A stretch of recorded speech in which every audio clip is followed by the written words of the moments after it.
اور اس میں چائنا بھی بہت کمپٹیٹر ہے.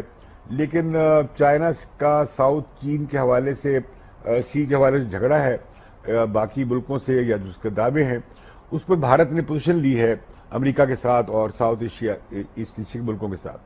جو بھارت کے اور انڈیا کے جو ایشوز ہیں, جیسے اروناچل پردیش کا معاملہ ہے, یا یہ جو اکسائی چین کے حوالے سے جو بارڈر لائن ہے جسے لائن آف ایکچوئل کنٹرول کہہ رہے تھے شیخ صاحب, اس میں جب پچھلی دفعہ جب چین کے صدر گئے بھارت, تو اس وقت چینی جو تھے سپاہی ریڈ آرمی کے, وہ کراس کر گئے تھے وہ, اور بڑا یہ امبیرسمنٹ ہوئی تھی.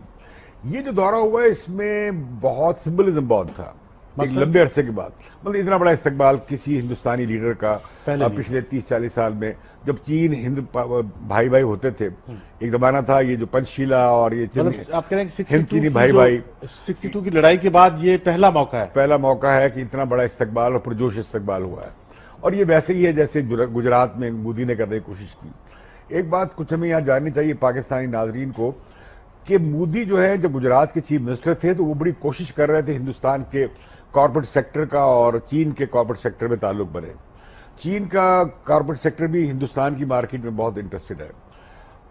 جیسے مثال کے طور پہ 80 کروڑ کی مارکیٹ ہے انڈیا میں یہ چینی یہ جو اسمارٹ فون ہے. دوسرا فون ملتا ہے کوئی $1000 کا, وہ ملتا ہے کوئی $100 کا. اب اتنی بڑی مارکیٹ ہے. پھر ایک کمبینیشن, ایک بڑا اچھی فارمولیشن آئی ہے انٹرسٹنگ, کہ سافٹ ویئر انڈیا کا اور ہارڈ ویئر چائنا کا. اب لیکن یہ وہ چاہ رہے ہیں اب انڈین مارکیٹ کو انفراسٹرکچر میں بہت بڑی ہیوی سرمایہ داری کی ضرورت ہے اگر انہوں نے آگے بڑھنا ہے. لہذا چین اور ہندوستان کے جو اختلافات ہیں ان کے باوجود ہندوستان چاہے گا, اور اتنے بڑے ڈیفیسٹ کے باوجود, یعنی جو تجارتی خسارہ ہے وہ اکنامک ٹرمز میں اسے کچھ اور طریقے سے لیا جاتا ہے. انڈیا چاہتا ہے کہ ڈائریکٹ فارن انویسٹمنٹ جو ہے FDI وہ آئے, اور چائنا وہ کرنے کو تیار ہے, اور چائنا کا پیسہ بھی ہے جیسے پاکستان میں لگا رہے ہیں اس کوریڈور میں. لیکن جو ایشوز ہیں وہ ان کے درمیان اختلافی ایشو موجود ہیں. جیسے مثال کے طور اروناچل پردیش میں وہ جو کلپ کرتے ہیں, کیا اسٹیپل کرتے ہیں ویزا کو ساؤتھ, اور یہ جو آپ کہہ رہے تھے وہ وہاں پہ نہیں ملے گا ایئرپورٹ پہ ویزا, وہ ملے گا ویزا ہوگا. ای ویزا کا تو کیا ہے انہوں نے, وہ میں نے تفصیل پڑھی ہے, ویزا ہے وہ. ای ویزا تو انہوں نے اعلان کیا وہاں جا کے, لیکن بعد میں جا کے کیا اس سے کیا کریں گے ورائیول پہ. اس کی وجہ ہے کہ انڈیا کو ٹورزم چاہیے, اگر ٹریڈ بیلنس کرنے کے لیے ایک ٹورزم بھی ہے, فارماسیوٹیکل انڈسٹری ہے, سافٹ ویئر ہے, بہت ساری ایریاز ہیں جس میں انڈیا اسٹرانگر ہے چائنا سے, اور چائنا کو ضرورت ہوگی, اور انڈین چاہتے ہیں ایکسس مارکیٹ تک ہو. فارماسیوٹیکل میں انڈیا چائنا سے اسٹرانگر ہے, بہت اسٹرانگر ہے. دنیا بھر کی آئی ٹی میں چائنا سے اسٹرانگر ہے. یس, چائنا اسٹرانگر ہے. آئی ٹی کچھ ایسے فیلڈز ہیں جس میں انڈین جی شیخ صاحب کہہ رہے ہیں کچھ. جی میں یہ کہہ رہا تھا کہ دیکھیے بہت سارے تجارت کے بہت سارے موقع ہیں.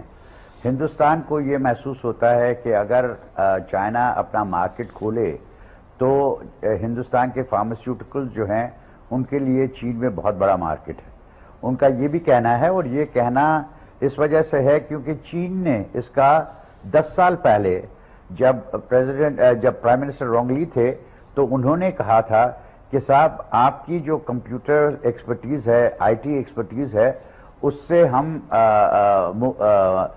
فائدہ اٹھانا چاہتے ہیں, اور آپ کے لیے آئی ٹی مارکیٹ میں چین میں جگہ ہے. اب اس عرصے میں چین نے خاصی پیش رفت کی ہے آئی ٹی انڈسٹری میں, لیکن اس کے باوجود میری نظر میں یہ جو ابھی امتیاز عالم صاحب نے بات کی کہ ہارڈ ویئر چینی اور سافٹ ویئر ہندوستانی, اس کی کچھ پاسبلٹیز رہتی ہیں.